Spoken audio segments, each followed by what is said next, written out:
October surprise. President Joe Biden resigns and Kamala Harris becomes the incumbent president before the 2024 presidential election. Is this actually a thing that will happen? Well, it's been floated by some. I've heard right-wing commentators individually, and I've in fact even seen an article from The Hill on this possible theory. So first of all, let's back up. What is an October surprise? Really briefly, it's basically just something that happens in October during a presidential election, since the election is held early in November, that alters the trajectory of the race and that is generally surprising, that shocks people and causes the polls to alter. Some people said that the FBI investigation and the James Comey stuff was an FBI surprise for an October surprise for Hillary Clinton.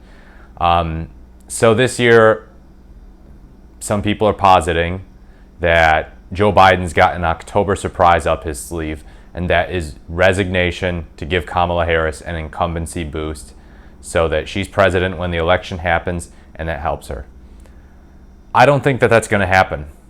I don't think that that is likely. And of course, if I'm wrong, you're welcome to come comment on this video in October or November and say I was wrong. I welcome that. I could be wrong. But I do not think that Joe Biden will be resigning in October.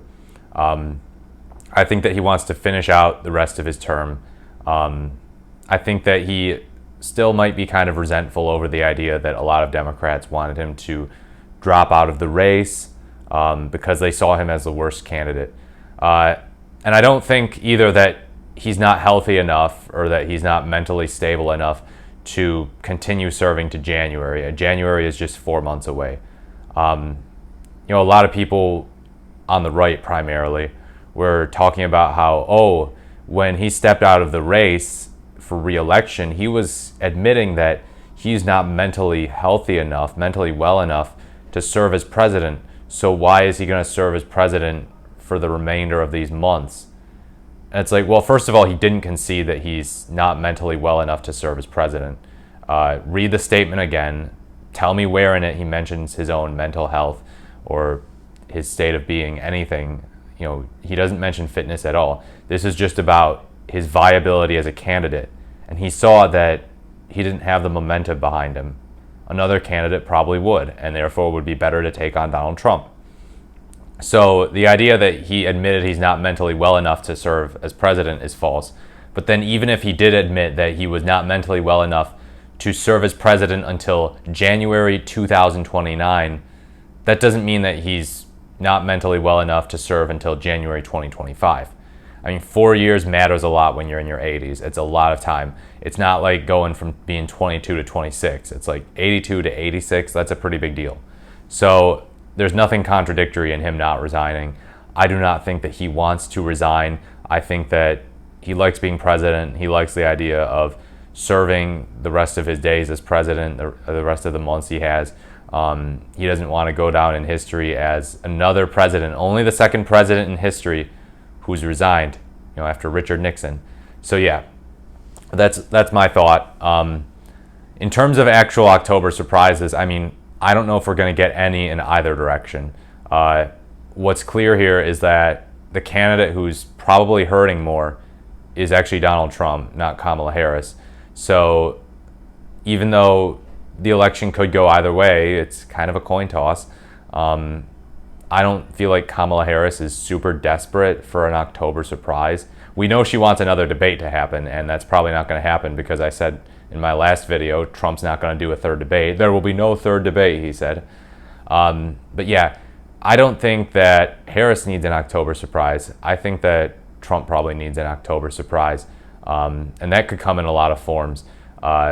The economy could completely crash because contrary to what the right wing is telling a lot of people, the economy is actually fairly strong right now. It's stronger than it was 2 years ago with the inflation problem. Gas prices have gone back down. So yeah, it's not that big of a deal in terms of the economy. There's the issue of foreign policy as well. If something really disastrous happens. And by that I mean something disastrous overseas, not that the Biden administration would necessarily do anything disastrous. I don't really imagine that. It seems like he's actually not doing that much because he's a lame duck president now. But, you know, the Israel stuff, something disastrous could happen on that front. Something that angers a lot of pro-Palestine types to the point of not wanting to vote Democratic, even for Kamala Harris. And that's another point on why Biden wouldn't resign. And I think a lot of people don't like Biden that much still. So they wouldn't want Biden to resign and make Kamala the president, because that would be another reminder that she's sort of a continuation of Biden, which she kind of is going to be. But, you know, a lot of people are just turned off by the age thing. And the more you associate Harris with Biden, I think it does kind of hurt her. And we've seen that. And we've even seen progressives tacitly admit that, or even explicitly admit that. You know, recently there was an article about how J.D. Vance tries to tether Kamala Harris to Joe Biden. And people correctly pointed out, wait, he doesn't need to tether them together. They are tethered together. She's his vice president. But obviously it's like the optic, you know, she can campaign as her own candidate, or she can campaign as a continuation of Joe Biden. And I think that what we've seen so far is that she's mostly campaigning as her own candidate. She's running on a lot of stuff that is kind of different from Biden in some ways. Now, she hasn't been trash talking Biden really, but she's also been talking about what she can do to improve the economy when she becomes president. And then that brings in the retort from people of, oh, why don't you just do it now? You're the vice president, right? You know, Trump said that in his closing statement in the debate, and it was applauded by a lot of right-wingers. Like, oh, why didn't you do this now? Why didn't you do this? Well, the vice president is not the president. Joe Biden is still the president. And, you know, ultimately, in a way, the vice president kind of does function as like a figurehead. They're allowed to have their own separate ideology, their own separate views. Now, does that mean at the same time that I think Harris would be radically different from Biden? No.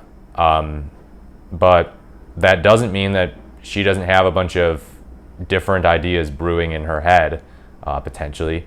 And one example of that is on Israel and Gaza.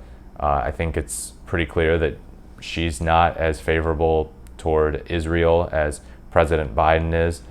President Biden, you know, has openly called himself a Zionist.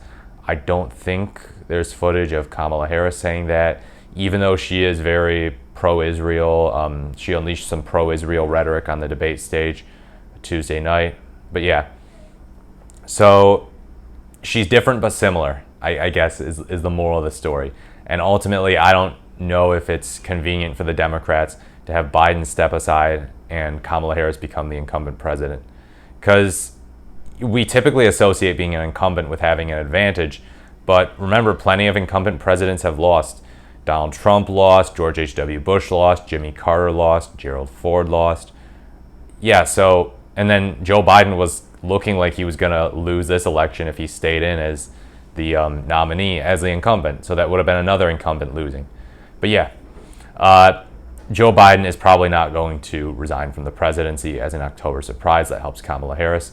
I don't think that the benefits outweigh the risks.